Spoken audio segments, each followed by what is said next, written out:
How does it feel to be one of the ambassadors sa I'm Amara? very grateful po. To be honest, going 2 years na ako with Amara Shea Jubilee, and this is one of the biggest blessing po na natanggap ko sa buhay ko. To be chosen by Amara Shea Jubilee, sobrang dami kong natutunan. Of course, ang dami din pong natulong sa akin when it comes to my own living. Ayun po. Pangatlong beses na mag-ano, tama ba ka? Mag-online? No, I've done a lot of live selling na po with them. So it started last year po. So marami na rin po kaming bansang napuntahan, especially mga jewelry fairs, Hong Kong, Japan, more on Asia naman po.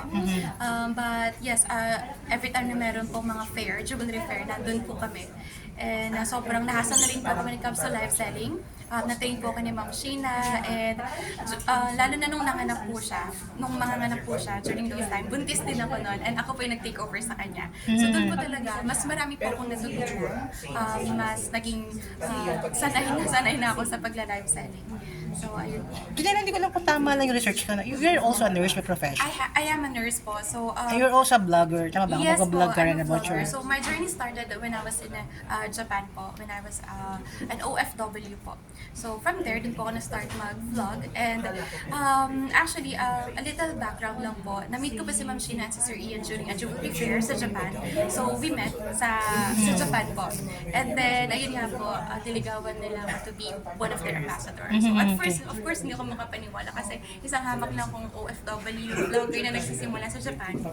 And then nalaman ko na makakasama ko si Miss Sanya. So talagang Lapes, okay. sobrang laking blessing po talaga nun. And then nag-start pa sa live selling.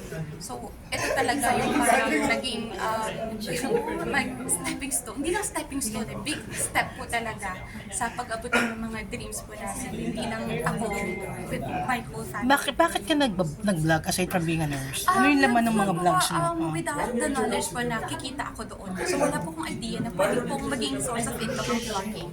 So, Ano laman ng mga vlogs mo? My daily life as an OFW sa pagpasok ko Pag nurse, as a nurse. Yes, actually I'm a care worker.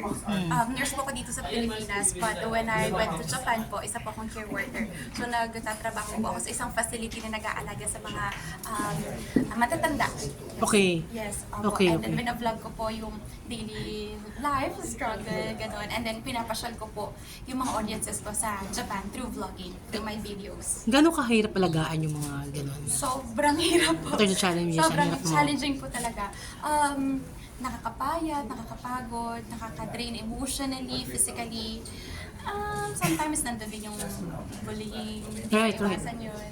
And yun nga po, yung workload po talaga, sobrang bigat, sobrang hirap. May times pa na tulad ng asawa ko, mag-isa lang niya na magjo-duty sa buong gabi with his 44 patients. So, kalahati nun, kailangan mo palitan ng diapers, kailangan mo buhatin. Ganun po. So, same po kami ng field ng work sa Japan. Although, LDR po kami. Ba't LDR? Kasi LDR kasi po siya nasa province po siya ng Japan. Ako po ay nasa city po.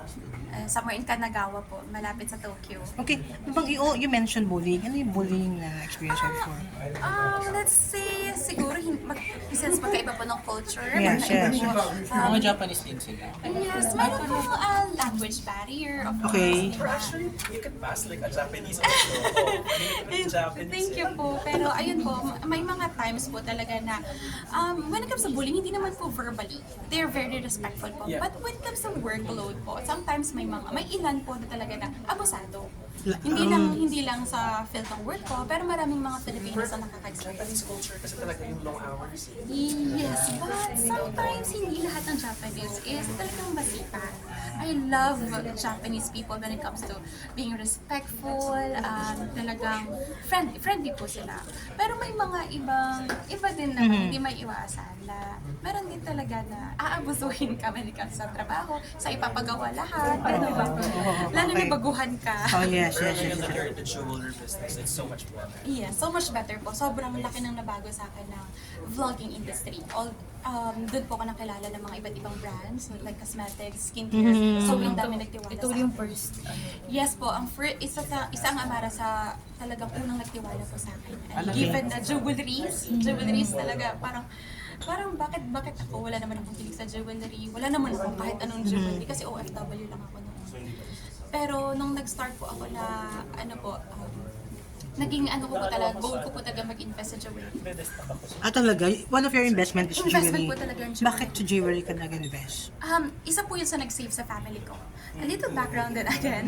Ang mama ko pa mahilig po sa gold. And every time po na magkakaroon ng like emergencies, may someone po na maka-hospitalize, yung mga jewelries po niya pinangpupugutan po namin. That's why na-inspire po So, ako sa sanla niya minsan? Yes. Kaya. Then, from there, meron ng pang gastos po sa Deposit, hospital. Doon ako na-inspire na ganun pala ka-importante ang jewelries, ang gold. That's why talaga sabi ko kapag nagkapera po ako, sa jewelries talaga ako mag-i-invest. Ano yung mga jewelries na inimbesan mo? Gold.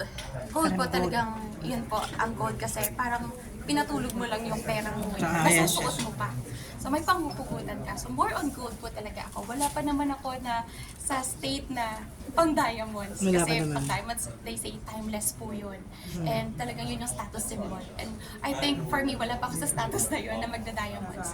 When it comes to investment, we always say that if you want investment, invest in gold.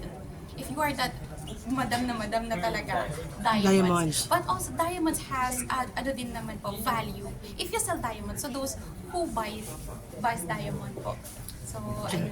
Oh yeah. Question ko, aside from that, ano pa yung mga investments mo na nasa pagbablog, like I land? have sort of businesses po like salon. I have a coffee businesses po, kiosk. I have 2 branches. Ano pangalan ng ongoing kiosk mo, business. So, franchise lang po siya.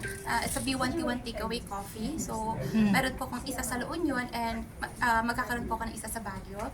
I have a mini resort po nakakatapos lang po. Saan yan? Saan yung mini resort mo? Sa Tayug, Pangasinan po. Yung ininvestan ko po na nagkaroon po ako ng first ever na revenue ko sa pag-vlog po. Binili ko po ng lupa sa Tayug, Pangasinan. Wow. Lupa Okay. po talaga. And then, pinatayuan ko po siya ng mini resort. Kakatapos lang po. And then, I plan po na iparent na po yun by September. And then, I have... Parang Okay. farm lot siya. Yeah, it's a farm lot po. So, every time po na we have kinikita po sa lahat ng mga Mga vlogs and Parang everything. yung vlog kay namin, Bea sa mga Alonso, events. yung Hindi naman po ganun kalaki. Ilang hectares? Yes, parang ganun po. Mga gano'n kalaki? Hindi pa po abot ng hektarya. Pero iba't iba po. So, I think meron na kaming 6 Na? na mga lupa na hindi naman po Ganun malaki. kalaki. Pero Siguro malaki yun, mga bagay cuts yun. niya is nasa 500, Malaki yun, ha? 1,000, something ganun po. Aside from that, may sasakyan, mga gano'n Yes, nakabili we ka. have po, may mga sasakyan kami and recently nag-invest kami ng sasakyan for our baby. Something na comfortable siya. It's an Alphard. Hindi naman po siya hindi naman siya modelo. Modelo pa rin siya pero hindi yung pinaka-latest. So it's just a second-hand po na vehicle. So, it's an Alphard, Toyota Alphard. So yun kasi since may baby na kami, gusto ko komportable siya, hindi matagtag. Yun po. Kamusta naman pagiging first time mo? It's very challenging po, especially na first time po namin pareho ni Kevin. Sobrang hirap. Hands-on po kami kay baby. So, kami po lahat-lahat sa kanya. And ngayon lang po, actually, to be honest, ngayon lang po namin siya iniwan. Kasi po, nandun pa rin yung anxiety ko. Very anxious po ako as a first time mom na iwan yung anak ko. So, ngayon kasi it's a long weekend. So, walang pasok ang mom ko. My mom is a teacher po. So, she can take care of my baby kasi nagtuturo po siya ng mga bata. So, ngayon po, tinake ko po yung opportunity na yun na si mama muna. So, iniwan ko po siya sa mom ko. You're so pretty, no? Hindi ka ba nag-showbiz dati? Nag-artista? Hindi po, thank you. Commercial? Wala? Hindi po. Hindi pa.